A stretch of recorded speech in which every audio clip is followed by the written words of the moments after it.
সাধারণ মানুষও বুঝতে পারছে দায় কার। আমার বলতে কোনো অসুবিধে নেই, সেটা হচ্ছে প্রযোজনা সংস্থার। লীনাদি খুব ভালো লেখেন। ওনার প্রযোজনা সংস্থা থেকে দারুণ দারুণ সিরিয়াল সাধারণ দর্শক তারা দেখতে পায়। কিন্তু লীনাদি কেন এভাবে এড়িয়ে যাচ্ছেন, আমার এটা ভারী অবাক লাগছে। ওনার উচিত ছিল, এখনও সময় আছে লীনাদির, যে এগিয়ে এসে বলা যে হ্যাঁ ভাই, আমার আমার প্রযোজনা সংস্থার কোনো ভুল, কোনো মিসকমিউনিকেশন, যা কিছু হোক, আমাদের কোনো একটা ভুলের কারণে হয়েছে এবং ও আমার পরিবারের অংশ, ও আমার, এবং আমি এটা রেসপন্সিবিলিটি নিচ্ছি। ওনাকে তো কেউ শুলে চড়িয়ে দেবে না, ওনার রেসপেক্ট বরং বেড়ে যাবে এবং দায় উনি চান চাহে না চান, দায় তো নিতে হবে, কিচ্ছু করার নেই। কারণ এটা প্রযোজনা সংস্থার ভুল, এবং এরকম পারমিশন না নিয়ে না অনেক, সবাই করে না কিন্তু অনেক প্রযোজনা সংস্থা করে। গিল্ডের নিয়ম বের করেছে যে 4 জন টেকনিশিয়ান নিয়ে, 5 জন টেকনিশিয়ান নিয়ে যখন কাজ হয়ে যায় তখন 16 জন টেকনিশিয়ানকে চাপিয়ে দেওয়া হয় চ্যানেলের ওপর, প্রযোজনা সংস্থার উপর। যখন সেইটা দেখতে পারেন, তার কারণ কি, টাকা নিয়ে নিয়ে সবাইকে তো কাট দিয়েছে, এবারে কাজ না দিলে তো তার গদি যাবে। এই 5 জনের জায়গায় 16 জনকে যখন চাপিয়ে দেন, তখন এইটা কেন দেখে নেন না যে এই পারমিশনগুলো নেওয়া হয়েছে কিনা, এটা কি আপনাদের আওতায় পড়ে না, এটা আপনাদের দেখে নেওয়ার আওতায় পড়ে না? পড়ে। যদি বলেন না, তাহলে বলবো ভুল বলছেন, মিথ্যে বলছেন, জানেন না বলে বলছেন। যদি ওটা পড়ে তাহলে এটাও পড়ে, আর যদি এটা না পড়ে তাহলে ওটা পড়ে না। সমস্ত চ্যানেল এবং প্রযোজনা সংস্থারও ফেডারেশনের এগেনস্টে বলা উচিত যে তোমরা এইটা আমাদের উপরে চাপিয়ে দিতে পারবে না, কারণ এটা ফেডারেশনের দেখার কথা ছিল। তুমি চেয়ারে বসে থাকলেও তুমি আমাদের পরিবারের অংশ, তোমাকে চেয়ারে বসতে দিয়েছি তাই তুমি চেয়ারে আছো, তুমি আজ আছো কাল নেই। পরিবার থাকবে ভাই, পরিবার থাকবে।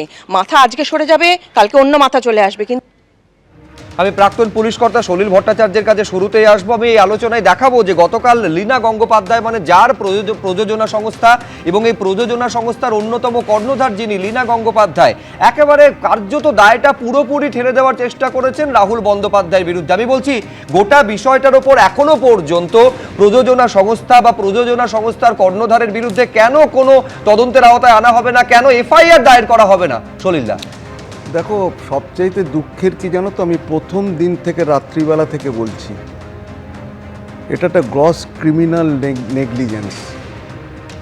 এই কারণে বলছি, দেখো তুমি এখন তো ফেডারেশনের কথা ছাড়ো,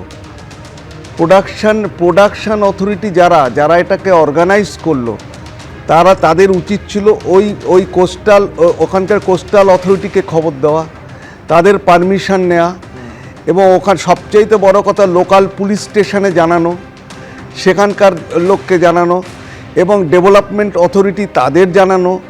আর সবচাইতে বড় কথা, দেখো একটা আনন্যাচারাল ডেথ কেস হয়েছে, বলতে নেই, এরকম যেন কখনো না হয়। আজকের আমরা এই চ্যানেলে বসে আমাদের মধ্যে কেউ যদি অসুস্থ হয়ে যায় এবং অসুস্থ হওয়ার পরে তাড়াতাড়ি এখান থেকে একটা গাড়িতে করে রুবি হাসপাতালে নিয়ে যাওয়ার সময় পথিমধ্যে তার যদি মৃত্যু হয়, তাহলে যে কেসটা হয় একটা আনন্যাচারাল ডেথ কেস হয়ে আছে, তার উপরেও রয়েছে।